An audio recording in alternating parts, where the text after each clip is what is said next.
Article 11 of the Belgian Confession deals with the deity of the Holy Spirit.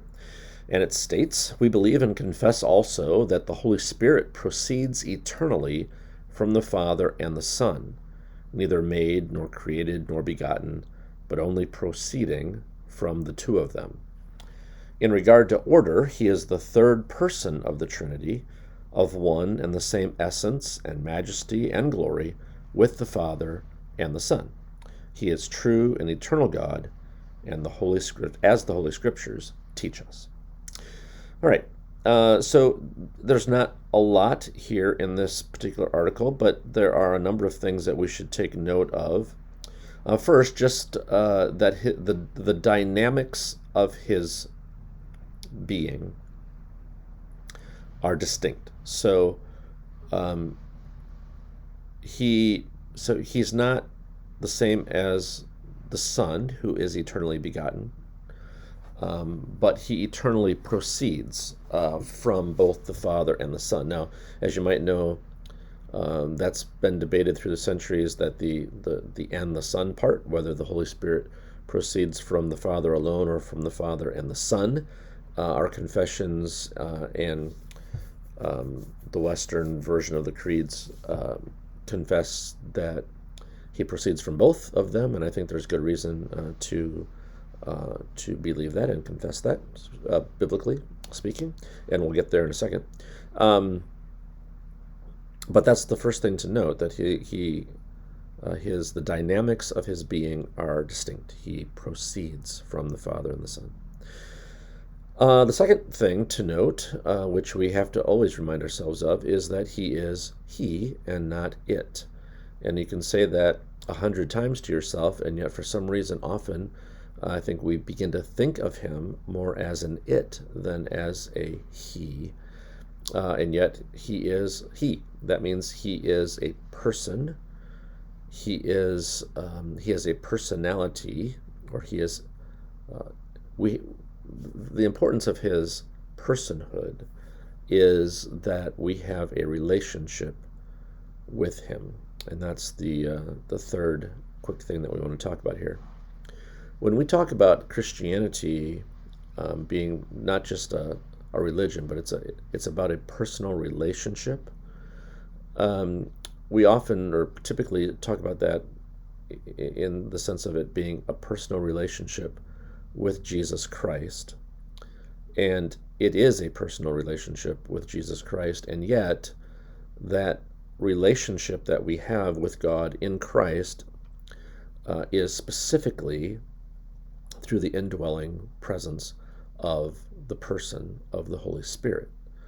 And so as we engage or experience the relational aspect of the faith, we do so by relating to the Holy Spirit in us. And so that's important for us to remember, that the person of God, not just the force of God or some kind of power of God, but the actual person of God dwells within us in the person of the Holy Spirit.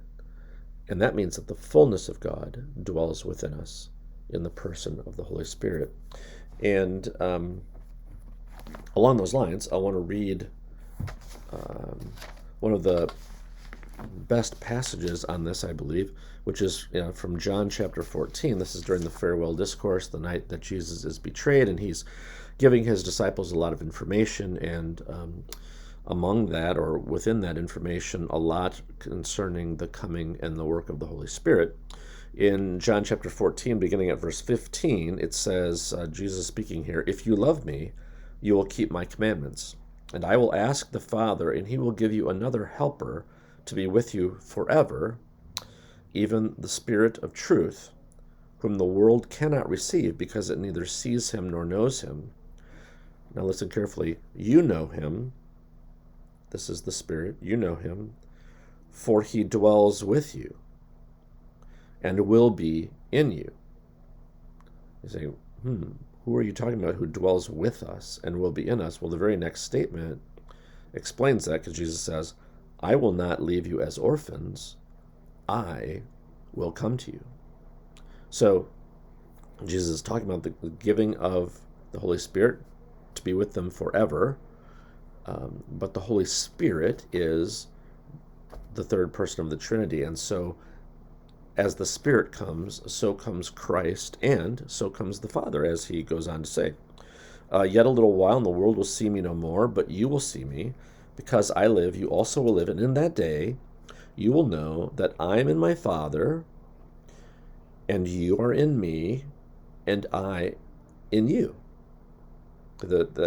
Bringing this relationship together through the Holy Spirit's indwelling in us.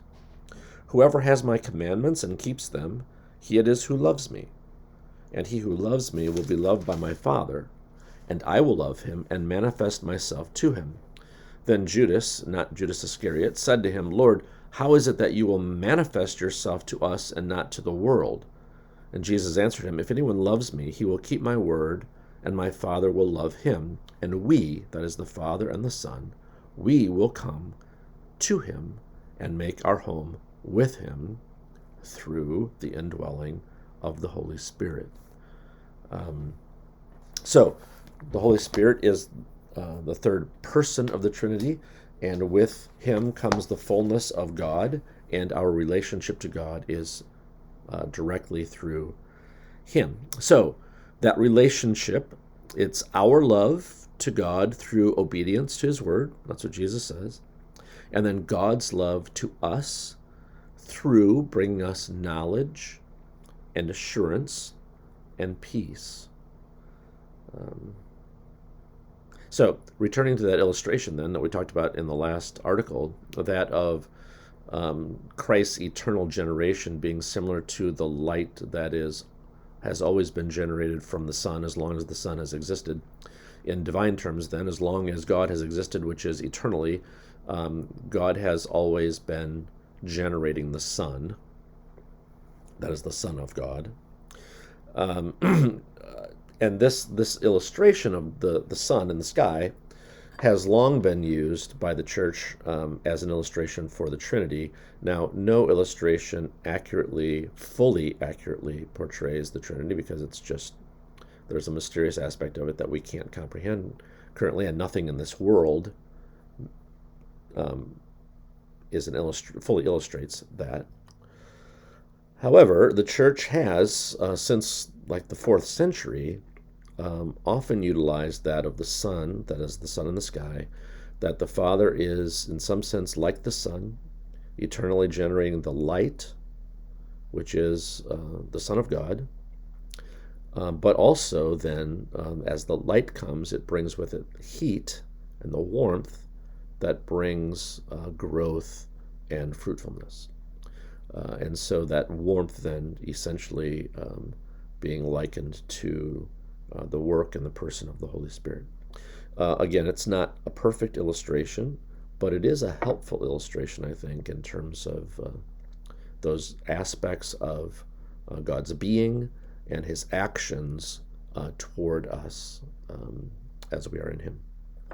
All right, those are a few quick things related to Article 11 of the Belgian Confession and the deity of the Holy Spirit.